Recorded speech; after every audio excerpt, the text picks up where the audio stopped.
Well, today we're going to be talking about tools.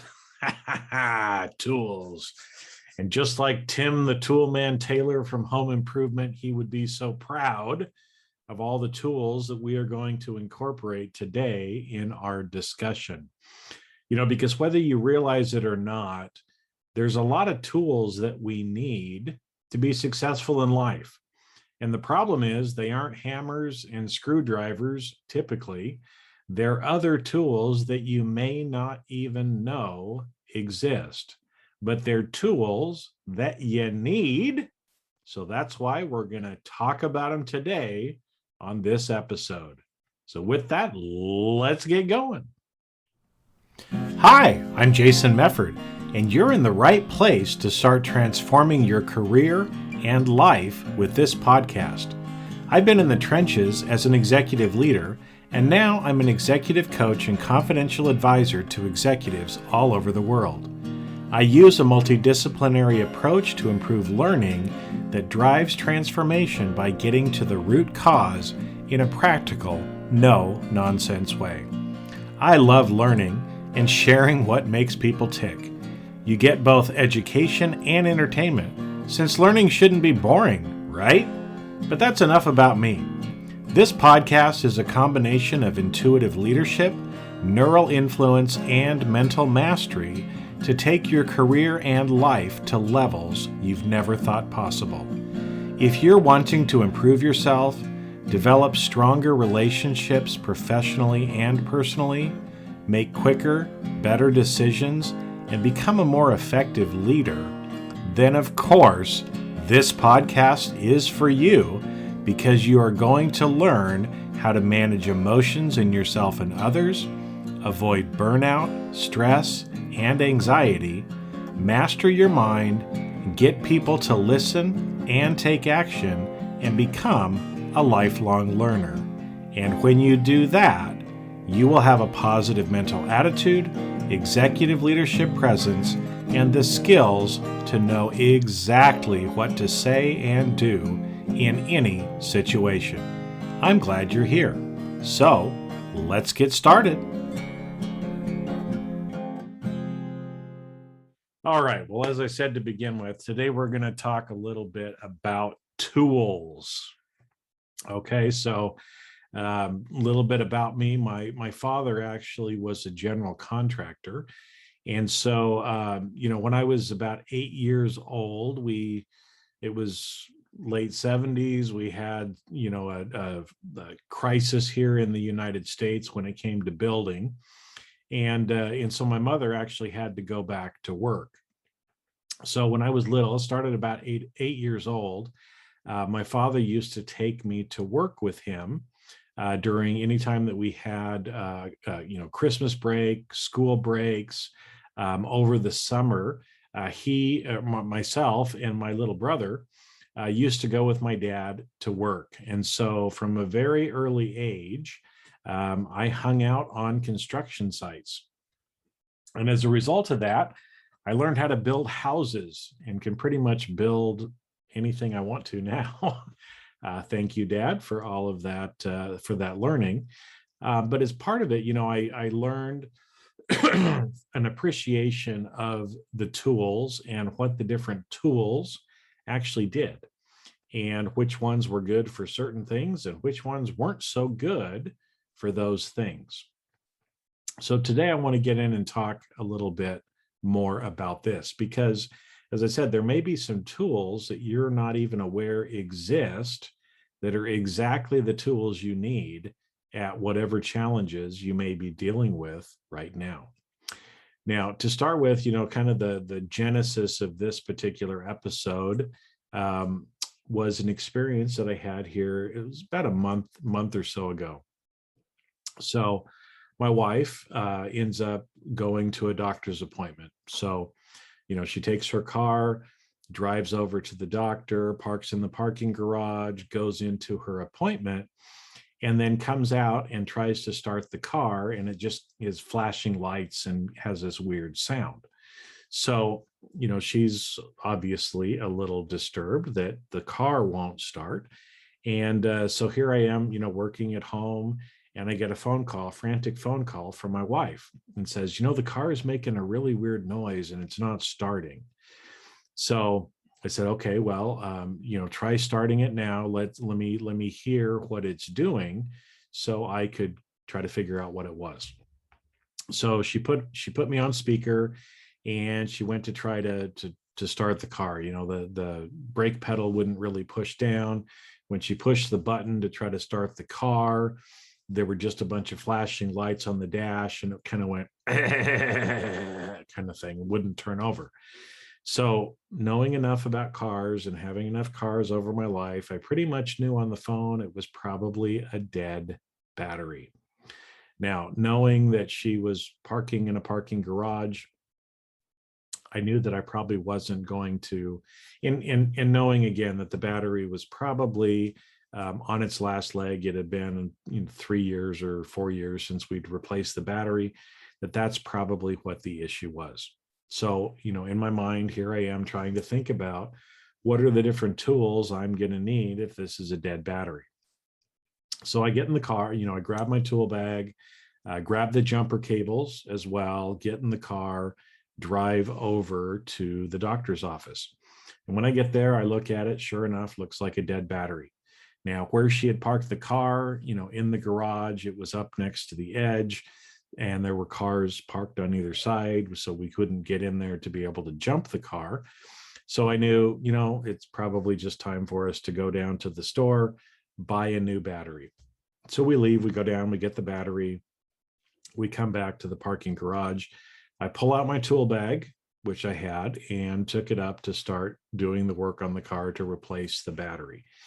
Now, I've got a little tool bag that I use all the time because, again, I told you I grew up on a construction site. So people have me do little things, right? When I go over to family members' homes, especially like my mother-in-law, often there's little jobs that Jason needs to do, right? So if I know that there's jobs that my mother-in-law wants me to do, I grab my little tool bag. I have a smaller tool bag with certain tools that you would use most of the time. So things like, a hammer and different kinds of screwdrivers and different kinds of pliers and wrenches, Allen wrenches, crescent wrenches, slip joint, wire cutters, side edge, some different things like that. So again, I'm trying to throw out as many tool names as I can during this episode as well. So we'll see how many I can get in. If somebody's counting, let me know how many I actually get in.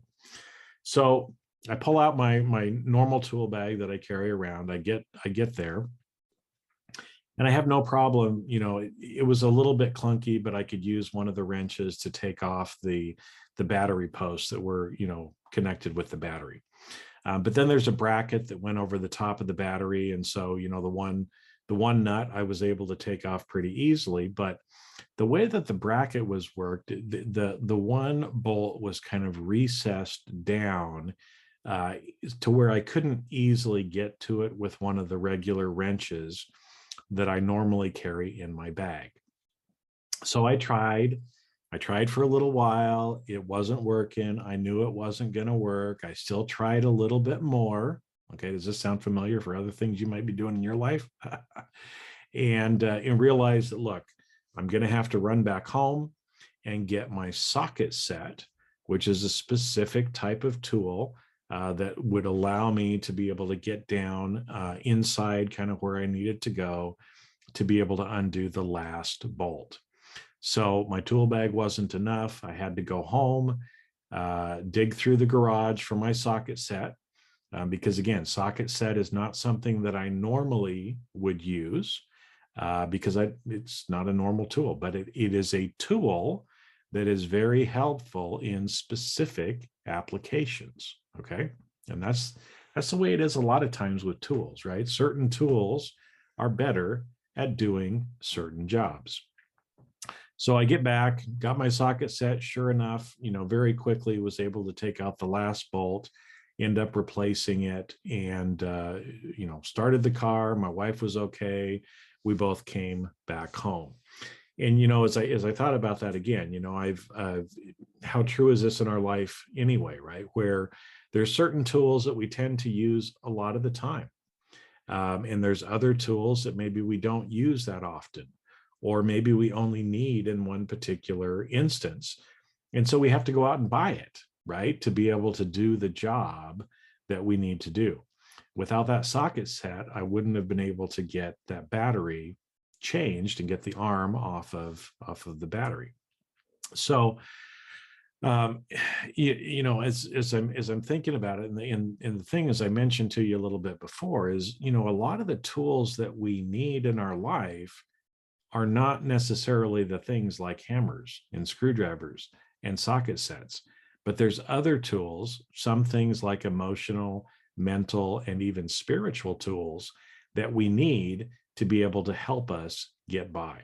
Now, again, let's go back to when I was, a young child on little slave child labor, as it goes, from my father, when I was little. Now, when I was 8 years old, I couldn't really help a lot on the construction site. I wasn't strong enough to be able to pick up and carry and hold the nail gun and shoot the nails out of the nail gun.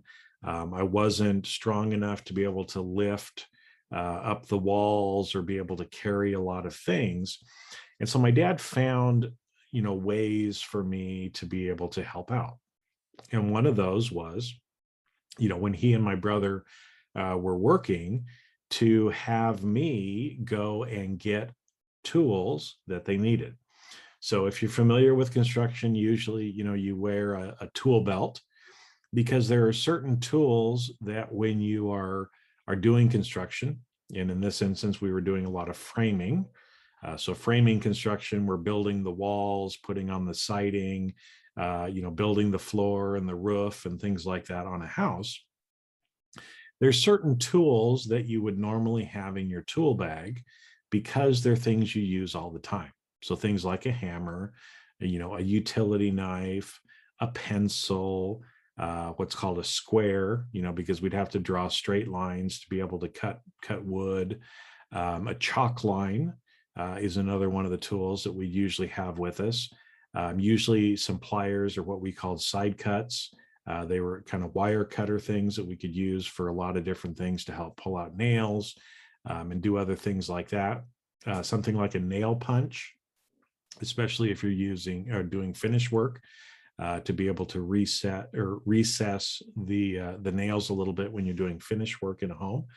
And so there were lots of different things that we would normally have in our tool pouch that we would carry on our body, so that way that those tools were always close to us whenever we needed them. But sometimes my brother or my dad might be up on a ladder or up on scaffolding or on a roof and realize there was a different tool that they actually needed. So one of the things that I learned to begin with was the name of the different tools. So my brother Cliff would, holler down from the scaffolding, "Jason, I need you to go get the 2-foot square." Okay, what's the 2-foot square, right? So I had to learn what it was used for, and actually where it was at in the pickup truck. Because, at first I didn't know where some of these things were. I didn't know how to use them. But over time, right, as I got used to the names, used to what these different things do and where they were located, I was able to actually go and get those tools and bring them back to my dad and to my brother.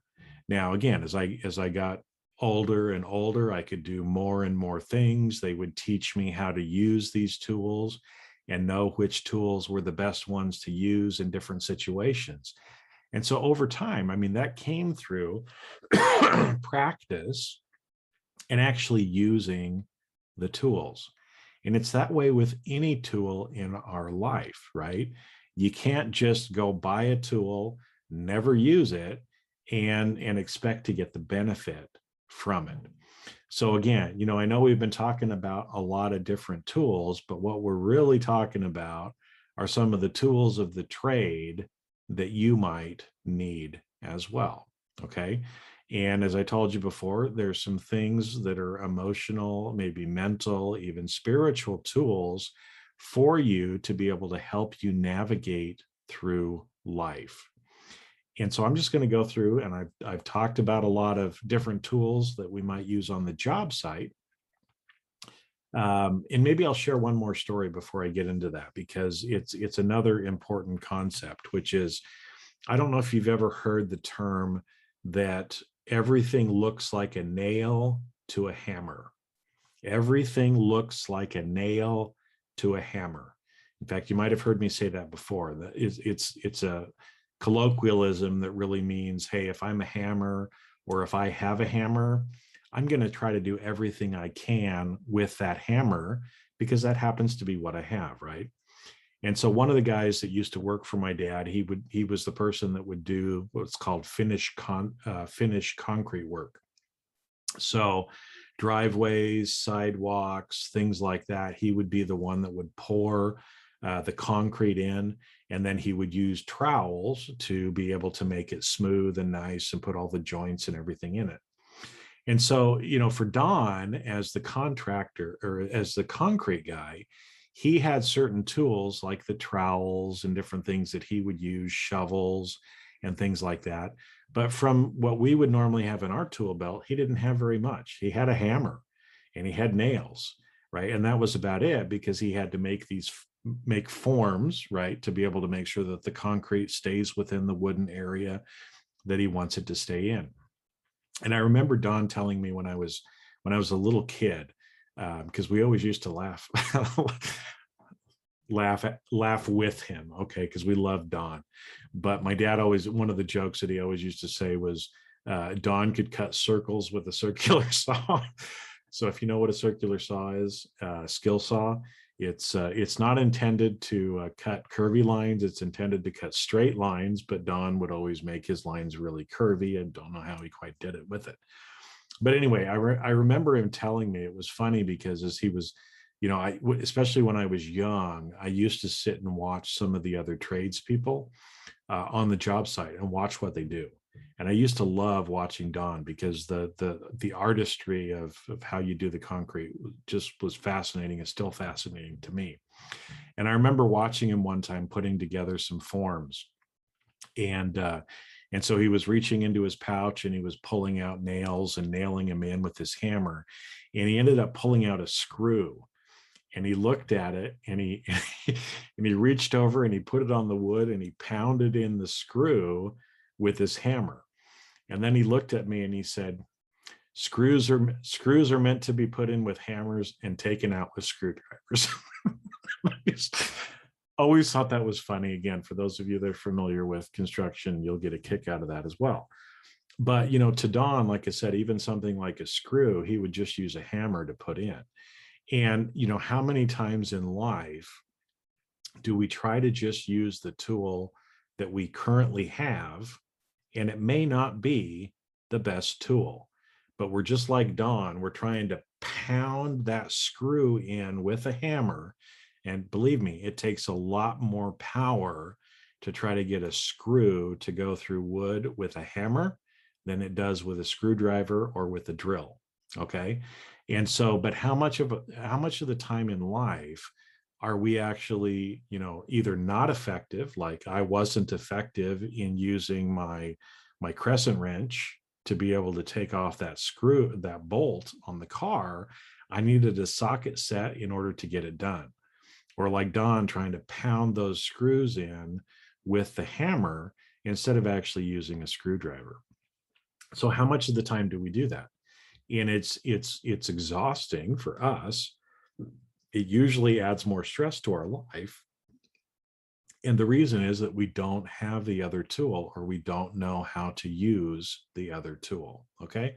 So what I wanted to do here is actually share some of these different tools. And again, you might have heard me talk about some of these before, but whatever you do, you really need to start learning about these other things and start incorporating some of these tools into your life.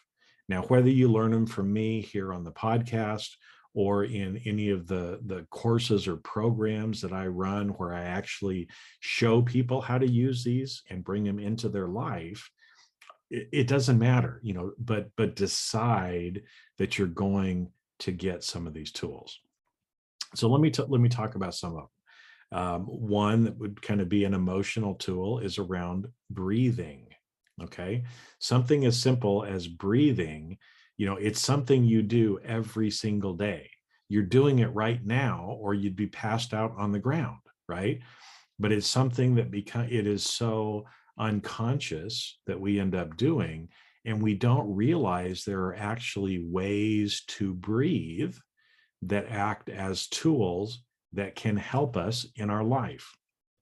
So today, I was talking to somebody in one of my programs, and we were talking about some of the things that she was doing and what she had learned. And she said, I was at the dentist last week, and you can see where this is going, right? Because nobody likes to go to the dentist that I know, right? Because it usually means getting having people in your mouth first off, right? And then usually sharp objects in your mouth as well. And so when people go to the doctor or go to the dentist, they're usually very anxious about going to the doctor. So emotionally, they're in a place where they don't want to be. They want to be more, relaxed. But instead, they have this anxiety and fear about what they're going to be experiencing when they go to the dentist's office. Now, especially if you have a cavity or something like that. And so she said, last week when I went to the dentist and I was sitting there in the chair and I started to feel myself get anxious, I remembered the breathing exercises that you taught me how to do. And so I started using them to breathe, right?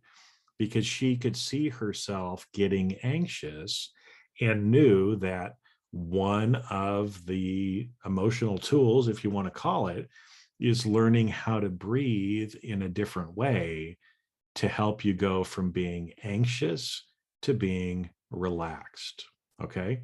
And so again, that was a tool that she's picked up over time, and she's putting it into practice. And by doing that, right, she's able to go from anxiety to feeling peaceful or much more relaxed when she was in the dentist chair. Now, are there ever times in your life when you feel a little anxious and you'd rather not feel anxious? Well, did you know that there's a tool that you can use, and there's different ways of breathing that you can use to be able to help get you into that emotional state where you want to be? That's just an example of one of the tools that's probably pretty important for you to learn how to use. Now, another one that you've might have heard me talk about here or on the other Fire and Earth podcasts that I have with Kathy Groover is self-hypnosis. Because a lot of times, again, there are certain things in our life that we would like to change, and we just feel like we can't change them, right? There's just something that is up that is making it hard for us to change. Well, chances are you've probably been programmed that way. So if you think about our brain, our human brain is very much like a computer. And so as we experience different things in our life, our brain gets programmed, just like a computer gets programmed to do certain things. Now, if you want to change the program, you have to go in and recode the program, right? Now, you can try to do that with willpower, but it doesn't work. You can try to, do talk therapy and some other stuff. It doesn't work as well as going in and reprogramming the code, right? So some of you are going to be in IT, you understand this, right? If a program has certain code in it and you want the program to do something different, you have to change the programming in the software. So you would go in, you delete certain things, you'd write new code so that the computer will now do what you want it to do, right? In fact, I'm one of those nerdy guys that grew up as computers were not as computers were coming out, but as personal computers were starting to come around in the 80s. And heck, I used to actually program in BASIC, which happens to be a language that I don't think anybody uses anymore. But I was so proud of myself every time that I could program the screen to flash different colors. Right? I learned how to do that. I learned how to do that programming. Well, again, in your life, maybe if there's certain things that you're not getting or you feel like you're being held back, chances are you need to change some of the programming in your brain. One of the ways that you can change the programming in your brain is through self-hypnosis. May not have even realized that's an option for you, right? But I've been using it in my life for years and have seen great success. Other people that I know have been using it. I know a lot of different hypnosis or hypnotists, hypnotherapists that use it, that has real lasting impact to help people change their life, right? So again, that might be a tool that you don't even know exists. And all of a sudden you're like, holy crap, maybe that's something that I need, right? That's an example of another kind of tool to be able to help you in your life. Now, one that's maybe even a little bit more simple, to kind of talk about is how we use questions or how we actually are communicating, right?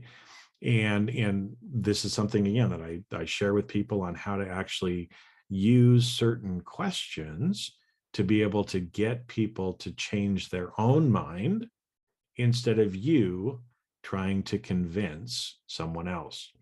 Because I don't know if you've ever done this or not.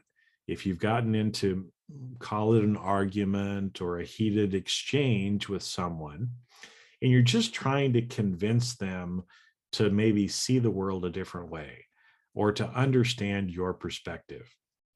And most of us get taught, to kind of argue. That's usually the programming that we have seen. That's what other people have done with us. That's what we learn how to do. And so over time, that tends to be how we respond when those things, or react, usually more react, when those things come up. Now, when we do that, that's just like Don trying to use that hammer to hit in the screw, right? It's not the most effective way to do it. And in fact, instead, using questions and learning how to communicate using questions is usually a much more effective way of doing it. But again, it's something that you have to learn. It's something that, again, there's certain types of questions that are very good. There's other questions that aren't so good. And so you have to actually kind of learn, where to go with that. But you can literally use things like questions as a way to get people to do things or not do things as well, or to change their mind, right? And again, it's these are tools that you probably didn't even exist or didn't even realize exist, but they're out there, and there's lots of other ones too, right? And so again, one of the things that I'm trying to do here and in all the stuff that I do is to give you the tools that will help you to be successful. I don't want you over there with only a tool bag with one screwdriver and one hammer and trying to go through your life just using one hammer and one screwdriver and thinking you're going to be very effective in your life. If that's all you have to work with, you're probably going to be pretty frustrated. You're going to be pretty stressed out. You're going to be feeling anxious, and things are not necessarily going to go the way you want them to go. Life is going to be a lot harder than it needs to be, right? In fact, and there's some tools that are even better than others, right?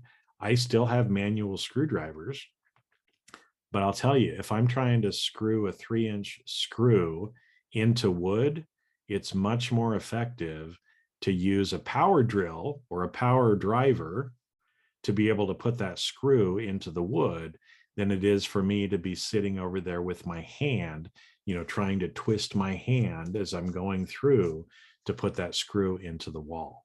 So, again, take a look at your life, look at some of the areas where, again, maybe things aren't going quite the way you want it to. Maybe all you need are some other tools to be able to help you be successful. So again, in the shorter format of a podcast, I can't get through everything right now, but I'm going to start talking more about some of these different tools as well to be able to help you, because like I said, as I talk to people, a lot of people don't realize that these things are out there, and they're usually pretty simple.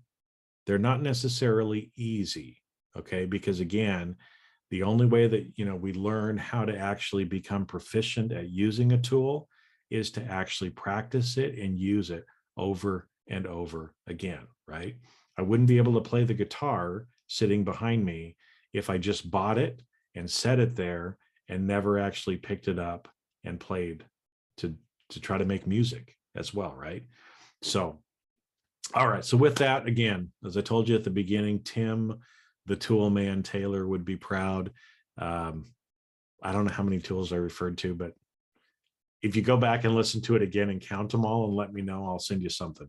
How about that? So with that, my friends, I am going to sign off for this episode. And again, just a reminder, use something simple like breathing to be able to help you move from one emotional state to another. And with that, I'll catch you on the next episode of Jamming with Jason. See ya. And that's a wrap. Thanks for listening to today's episode of Jamming with Jason. Keep on rocking in the audit world, and if you enjoyed this episode, please share with your friends and leave us a review on your favorite podcast platform. Connect with me on LinkedIn and let me know what you enjoyed the most about the podcast, and you may even be featured on a future episode. When you're ready to turbocharge your leadership development, join the Briefing Leadership Program, where you get access to everything in one place and can interact directly with me in the group. If you'd like to earn continuing professional education for listening to today's episode, head on over to C-Risk Academy's video on-demand learning platform at ondemand.criskacademy.com. Not only do you get a CPE certificate, but you will also have access to hundreds of video on-demand learning opportunities. The views and opinions expressed on this podcast are that of the individuals and not of their respective organizations.